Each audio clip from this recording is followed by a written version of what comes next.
Good Friday afternoon, everyone. Thank you very much for being with me today.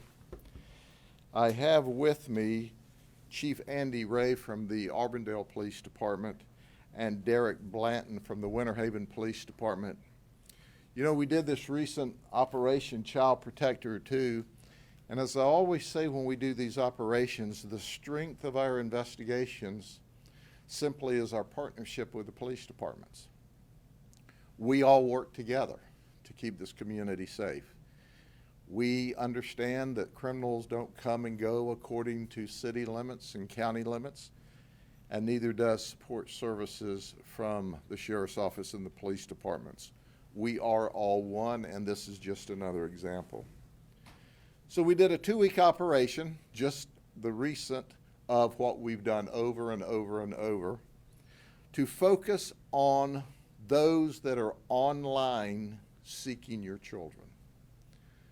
If it weren't for the heroic work of the undercover detectives from the sheriff's office, the Winter Haven Police Department, the Auburndale Police Department, your children could have been the victims. But they weren't, because we stood in the gap between good and evil. We made 12 arrests.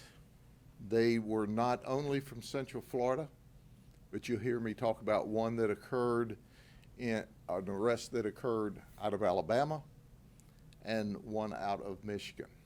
That's right, they were grooming and doing real nasty things online all across this neighborhood, this community, this county, this state, and as far away on this operation as Michigan and Alabama.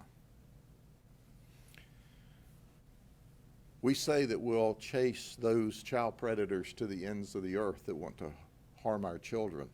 We've done that. You've heard me talk about us arresting a person in Australia and bringing them back here for trial. Well, we only had 2 from out of state this time.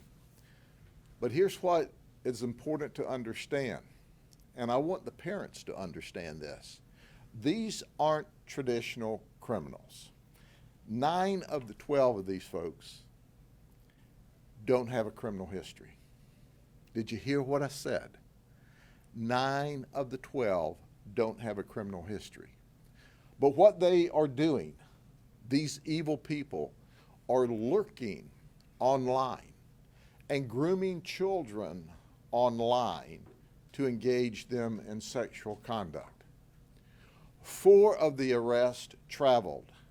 The others, as you'll hear in a minute, provided very raucous communication, sent pictures, inappropriate pictures, nude pictures, action photos of sexual conduct to what they thought was 13, 14, 15-year-old little girls or little boys. So let me introduce you to some of them. This is Lawrence New. He lives on the Lakeland Highlands Road in Lakeland. He thought that he was traveling to have sex with a 13-year-old child. That's right.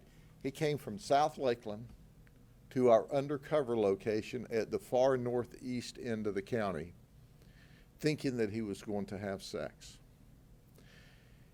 He said he cherished the idea about teaching this 13-year-old girl about sex. He sent nudes and action film of him doing inappropriate things. His wife of 7 years was in another room sleeping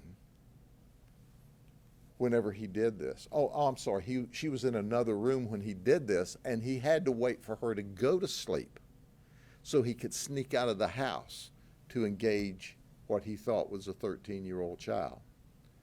So let me focus on this a minute.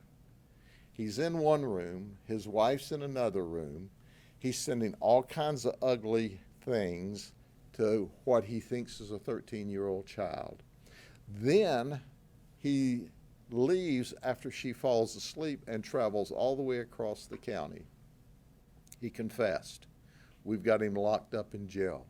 He's the owner of Omnia Inc., which deals in disposing medical supplies, used medical supplies. Oh, did I tell you Citrus County Sheriff's Office also has a criminal charge waiting against him as well? But we've got him locked up here now. So this is not new for him. He's 67 years old, and he's a deviant. He's a child pedophile. He's a pervert. And now he's a jailbird. Then there's Christopher Valise. He's 33. He's from Tampa. He sent explicit photos thinking he was sending them to a 14-year-old child. And he told her, I don't want to get in trouble, so let's keep this between us. Where does he work? He doesn't work. You see, he's at home on disability and SSI. That's right. So while all of us are going to work, earning money, paying our taxes, he's getting our taxpayers' money to sit at home and groom little children online. He didn't travel, but he instructed what he thought was the little 14-year-old girl to destroy the messages and the pictures because I don't want to get in trouble. Well, listen, ladies and gentlemen, what would an operation be? Either a pornography investigation or a predator operation or a human trafficking operation without a Disney employee? We always have a Disney employee, sometimes more. This is Zachary Hudson. That's right, he's a bus driver for Disney. He did not travel, but he sent nude and lewd pictures of himself. He thought it was to a 15-year-old girl. And he said to her while grooming her, what we said could get us all in trouble. And he said how he would like to wrap his arms around and feel her small, tiny body. Then he said, are you ready for this? You can't make this stuff up. I don't want to sound creepy. Well, you just sounded creepy. So he reiterated to what he thought was this little girl that she needed to keep it quiet. It has to be our secret. Because he said, I could go to jail. He said, but I'd risk it for spending some time with you. I'd risk going to jail. Well, when we arrested him, he confessed. Oh, newsflash, this will make Disney extra happy. He was doing this while he was on the clock for Disney. So if your bus was running late at Disney, he was busy taking pictures of himself and talking trash to what he thought was a little girl. Was that his Disney uniform in that photo? Yes. Then there's Timothy King. He's 26, from Clermont. He rode a bike. That's right, he traveled. He rode a bike. This dude was on a mission. So you might ask the sheriff, how far did he ride a bike to have what he thought was sex with a 15-year-old child? 10 miles. Did you hear me? 10 miles. And he said, sometimes I get excited. He didn't use those terms, but I thought I would. He used much more graphic terms. He confessed. He said, I don't have any friends. And he was very cautious when he arrived at the house. He wanted to know about cameras. Are there any cameras? Yep, there's cameras. We got your picture. In fact, we got lots of pictures. We got pictures with your clothes on. Anyway. Then there's Zachary Clark from Tampa. He works armed security for Brink's National Guard. That's right, that was his job. So the next time you see a Brinks truck and they jump out armed to pick up the loot from the store, Who knows what he's doing behind closed doors? He traveled. He thought he was going to have sex with a 15-year-old child. Boy, was he surprised when the door opened and there was sheriff's detectives and police officers to arrest him. He said he was kind of antisocial, and he just did this to meet new people. He said, but don't worry, I didn't mean it. I was going to tell her mom. Well, that's as good an excuse as any when you're in a lot of trouble. This guy's 62. His name's Frank Butler. He's from Palm Beach Gardens. He's an administrator for BSG Hospitality. But he was in the Orlando area at a resort. So, hey, he thought he would confront a 13-year-old female. So he started the communication and he traveled. That's right. He traveled from the resort to meet what he thought was a 13-year-old female. You know what's interesting about that? His wife of 27 years was at the resort, and he had to wait for her to go to sleep. So his wife of 27 years, who thinks they're at the resort to have a great weekend, she falls asleep, he sneaks out and goes to the undercover operation to have sex with a 13-year-old child, he thinks. But then he told the detective, once again, you can't make this up. He's not a bad guy. He said, I'm just not a bad guy. He said, you know what I was going to do is wait at the house with this child to tell her mom, as soon as she come home, what this child was doing. Yep. And then when we explained to him about the undercover detective and not the 13-year-old child, he said, well, what did I do wrong? It's just words. Well, newsflash, words matter. Words got you locked up. You were grooming a child. You agreed to meet a 13-year-old child because you, in fact, were going to have sex with that child. Why your wife of 27 years slept blissfully in the resort down the street. He says he doesn't prey on children. So anyway, we asked him what his wife would think about all of this. He said, you know, my wife wouldn't subscribe to this. That's why I had to wait until she went to sleep.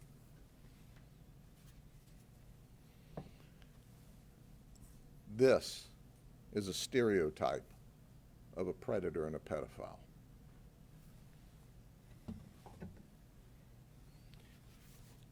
Then there's Michael Ochino from Kissimmee. He's a forklift driver for PepsiCo. He had conversations with 3 different undercover detectives from the police department and the sheriff's office. That's right. He thought he was talking to 13 and 14-year-old children during his conversation. He said that he would like to stay with them. He talked about making babies with the children. He didn't travel. But then he said something that was really, really, really scary. You see, our undercover detectives said that they were down here with their mom on vacation and talked about, during the conversation, the relationship. He said, look, you can stay with me, and here's how you do it. You walk away without your mom seeing you. She won't know where you are. You're from another part of the country. And then you wait for me, and I'll pick you up. Is that scary or what? He was giving what he thought to be a 13-year-old little girl directions in how to escape from her mom, and he was going to pick her up. Then what? What's next? He's 57 years of age. Here's a guy that didn't travel, but he communicated from St. Clair, Michigan. He's unemployed. He thought he was talking to a 14-year-old child. He would say things like he thought she was sexy. He instructed this child how to delete their text. And he told her, I can't resist how young you are. He's in the St. Clair County Jail on our warrant, where we were assisted by the police authorities there arresting him. Well, Roger, buddy, welcome to Florida, because this is where you're coming. It's not going to be a vacation, unless, of course, you consider the state prison an extended stay resort.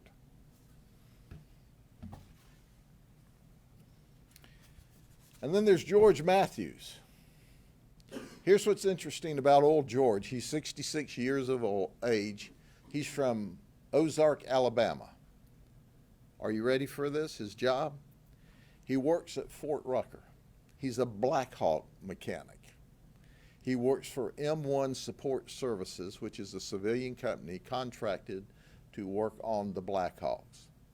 He sent very explicit images of himself to what he thought was a 13-year-old child. He did not travel but he said he would like to.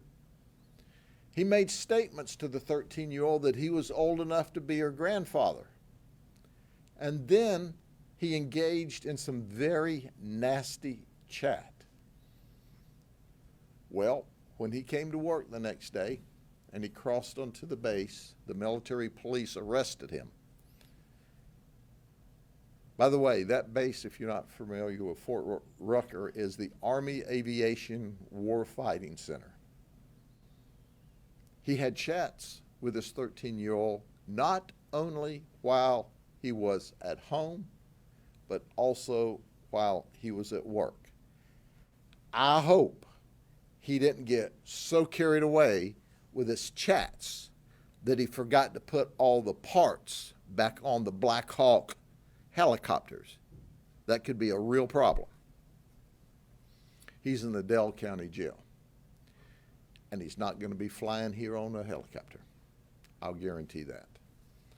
All right, I would like to turn this over to a dear friend of mine and colleague. We worked together at the Sheriff's Office for 25 years until retirement age came, and then he went to be the police chief in Auburndale, and made me very proud to see one of my captains and one of the most talented people we've ever had work with us go on to be the police chief. Chief? Thank you, sir. So 25 years here and 10 years at Auburndale, 35 years in this business, and these things still bother me, and they make my stomach turn. And if you're a parent and you have kids, or you're a grandparent and you have kids that are dear to you, do what you can to protect them, because the internet is a dangerous place. Make sure that you're monitoring them. Make sure that you're having conversations with them.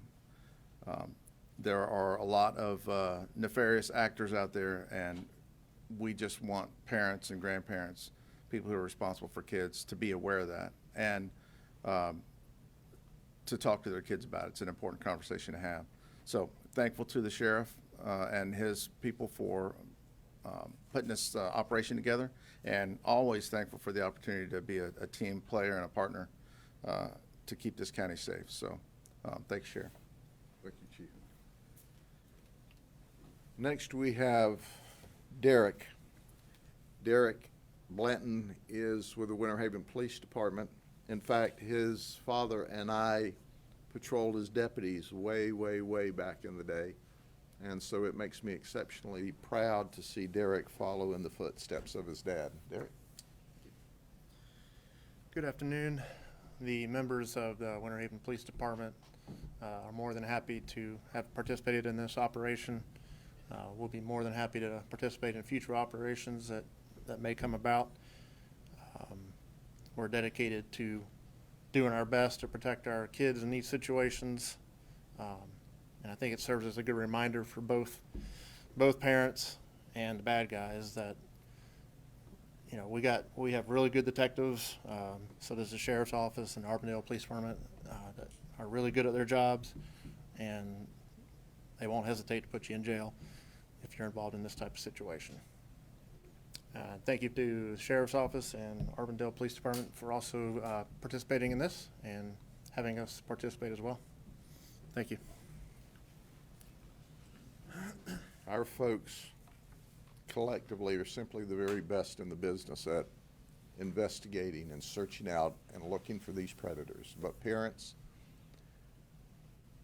these folks will walk boldly into your home while you're there and groom your children if you don't know what your children are doing online. With that, is there any questions? It seems like not too long ago, we were here and you were talking about, you know, Child Protector 1, that operation that took place. Can you kind of describe the scope of this issue in Polk County? Well, you know, interestingly enough, the overwhelming majority of these people weren't from Polk County. But what we do is we throw a wide net. This time it went as far as Alabama and Michigan to arrest people. So, and my challenge would be to the police agencies and sheriff's offices who aren't doing these operations across the United States, why not? Because that's where the predators are. That's where the child pornographers are. They're all online. And they're looking for children to attack. So when you look at these operations, you understand that my passion, my absolute top priority is to protect the children from sexual predators. Children are supposed to be innocent, but at 13, 14, 15, they're curious. And the next thing you know, this person's shown up in the gaming room with them or with the child chat room with them, looking for those who are alone or lonesome or sad or in need of attention. And that's who they focus on first. So at the end of the day, it's a Polk County solution to a nationwide problem. So we chase you to the ends of the earth. And I also applaud my colleagues from ICAC around this state and nation that do the same thing. But there's a lot of police agencies that don't. And if you don't, I will. We're gonna find them, because it's as important for me to save a child from a predator in Alabama or Michigan or Alaska or any place else in the world, Australia, as it is in Polk County. These people will get to your children if given the opportunity. And if they never travel to put hands on them, by the time they groom them and send them all of this ugliness, it certainly breaks down the barriers so that someone else can attack them. Sheriff, one of our reporters would like to know, where was the Disney employee arrested? Was he arrested on property or near Disney property, or? I'm not sure where he was arrested because he did not travel. We went to him to arrest him. So I don't know if they called him up, you know, from work, but I believe he was in uniform when, in fact, I'm sure he was in uniform when we arrested him. And Sheriff, you've been doing these operations for years, and used to be really large numbers. Do you feel like you're making an impact? I mean, the numbers of the people being arrested become smaller and smaller, it seems like these days. What kind of impact do you think you're making? Certainly, I think we're making a significant impact, because when we first started these operations, 10, 12, 15 years ago, we were arresting 30, 40 a week. And this was a good week to get 12. So the difference is child pornographers can go into the deep, dark web, and they're very difficult to find. We do, but they're deep, dark web people that understand that. It's very difficult. But child predators have to surface. They have to go in the chat rooms. They have to go in the gaming rooms. They have to be where the children are. So by virtue of us not arresting as many as we used to, it doesn't mean they're not out there, because they are. Have some of them become more savvy? Certainly they have with education. But we truly believe we're making a difference. We truly know that we're saving children's lives and protecting them from deviants such as this. Do any of them express any remorse, or are they just sorry they got caught? Most of the time they confess, occasionally they don't. Most of them, the remorse they display is because they got caught. Occasionally one will be just obviously honest and say, yeah, I shouldn't have done it, but I did, and now here I am. But most of them have an excuse, and most of them are just sorry they were caught. Do we know how many additional suspects detectives are still looking for? Well, do you know that we have, this is an ongoing process. We never quit investigating these folks. We know that we have warrants out for 2 more that we're not showing who they are now because we want to get them in hand first. So we will catch them. We also know that we're online now. We are all the time looking for these deviants. So wherever you are in the world, if you've been talking nasty and sending nasty pictures to what you thought was a child, we're after you. And if we didn't get you last time, we'll get you next time. And then I'll have a picture of you and I'll badmouth you just like I did these. That's a guarantee. And you said the operation lasted about a week. This one was 2 weeks. 2 weeks. Okay, so for what do you think that you kind of alluded that it takes teamwork and other municipalities to come together for that? What do you think it needs to be done nationally as law enforcement together to kind of really put a major dent into it? Because you said that some of them don't do these operations. So what do you think needs to be done? Sure, I think that's a very good question. First and foremost, we have to have parents quit being in denial. Second, parents have to understand the first line of defense is at home. So they need to be all up in their child's business. If you give your child a cell phone, I recommend first don't let them out in the internet world. Bring games in, lock down the cell phone, or if you're going to let them into the internet world, then you need to have an app on your phone, and there's good apps there where you can trace and know everything your child's searching up or who they're talking to. You have to do that. If not, these folks will get to your children. And then law enforcement agencies need to work together. Listen, we've got a very large agency, and we can do a predator operation without the assistance of the police department. But we can't be as successful without our colleagues.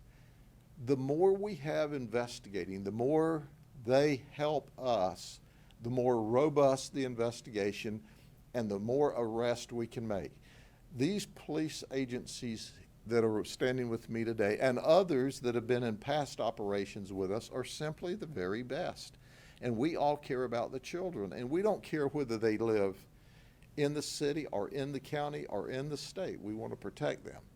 So for the small agencies across the nation that just don't have the resources to do it by themselves, there's ICAC, Internet Crimes Against Children Task Force. Or you can put your own task force together. And there's many ICAC teams across the nation. We will teach you how to do this. Free. You just have to put the resources together. And I challenge the moms and dads. I like moms because when moms gets on you, you either make it better or you're miserable. Go to your local police department and sheriff's office and say, I know you're small and can't handle this by yourself, so when you can get together with your other police departments or other sheriff's offices or state police and put one of these operations on to protect our children in this state. Okay. Anything else? Thank you very much. I hope you all have a good weekend. We will see you the next time somebody does something really stupid. Guaranteed. Take care.